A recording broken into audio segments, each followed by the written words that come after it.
We are in historic St. Mary's City with Joe Greeley. It's nice to be on your ship. Well, thank you. It's nice to have you here. Now, you are the site supervisor for the water part of historic St. Mary's City, Yes. right? Yeah, okay. I'm the Maritime Lifeways supervisor. Maritime Lifeways supervisor. Yeah, I'm in charge of dressing funny and talking to visitors. Dressing funny, talking to visitors on the water. Yep. Okay, good. Well, let's talk a little bit about where we are. You know, St. Mary's City is very well known for history and for the continuing archaeological discoveries that are being found every day. But water and maritime history is so incredibly important to this area as well. Oh yes, maritime trade was vital to Maryland because it was a tobacco economy, and of course the bulk of the tobacco was going to England in exchange for manufactured goods. So this is basically their version of a truck, and St. Mary's River, the bay, the ocean, that's their highway. Okay, I love how you're able to take real examples and really break it down to what it was like. We're on the Dove. Now this is a replica. Well, it's a representation. Okay, a representation, good, okay. When the museum commissioned the vessel back in 1975, what they asked the designer, William Baker, who was an authority in 17th century ship design and construction, he was a designer of the Mayflower II up in Plymouth and several other vessels, but they asked him for a small cargo ship. Okay. It was just easier to raise money for shipping it after the Dove than something random like the Maryland Merchant. So the Maryland Dove is a 40-ton, three-masted cargo vessel. She'd need 9 crew if you were actually sailing her back then.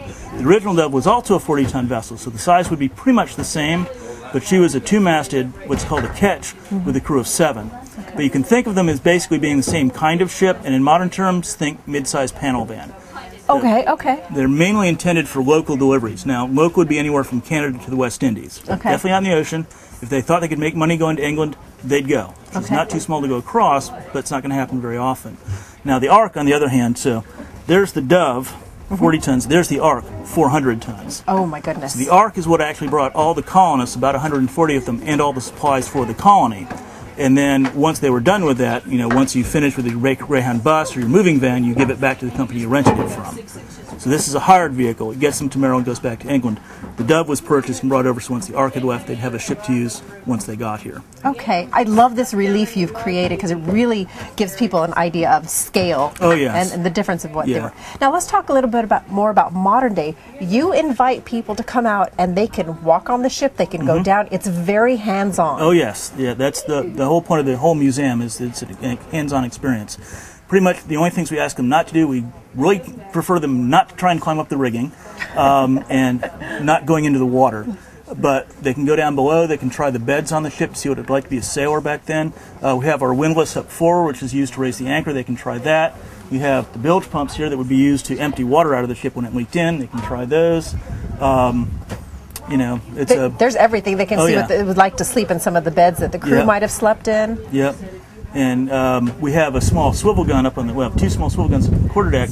And in the summertime, when we're open Wednesday through Sunday, we actually do a firing demonstration with those at 1:30. You fire off of the ship? Oh my goodness! Yeah. What were those used for in that era? On this ship, those would be used primarily for signaling and saluting. Okay. Okay. When you enter a harbor for the first time, you've got it's basically like ringing a loud and kind of dangerous doorbell. You're making a noise that everyone knows you're there. You're not trying to sneak in. It's a sign of respect. Okay. You do the same thing when you depart. Now, if you're sailing in company with other vessels, they use signal flags, although not a standard set. Okay. But when you send up a signal flag, especially if you're sailing with a large group of ships, you need to make sure everyone sees the flag. So when you send up the flag, you fire the gun, because the noise will carry. And of course, if it's a big fleet, the ships on one side may not even see the others. So then the signal will be repeated throughout the fleet. But in terms of defending the ship, well, they're anti-personnel weapons. Another name for them is murder because they're big shotguns. But if a ship like this was attacked by pirates in the 1600s, runaway would be the very best option. If that didn't work, surrender is next best. Because if you fight back and lose, well, they're pirates. They're not nice people. And if you fight back and lose, they kill everybody.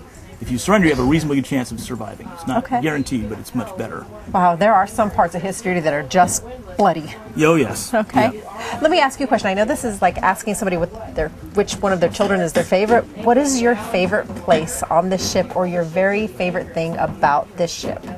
Well, she's a wonderful ship. Like I said, I've worked in a number of different ships, and as far as square riggers go, this one is my favorite.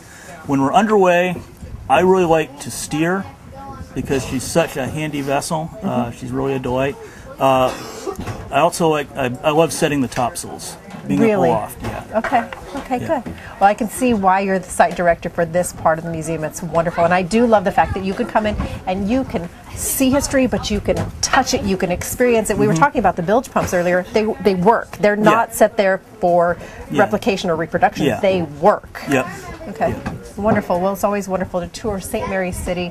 It's historic, but it's also very, very alive. Thanks so much for joining us. Oh, you're very welcome. All right, historic St. Mary's City, a wonderful place to visit and touch.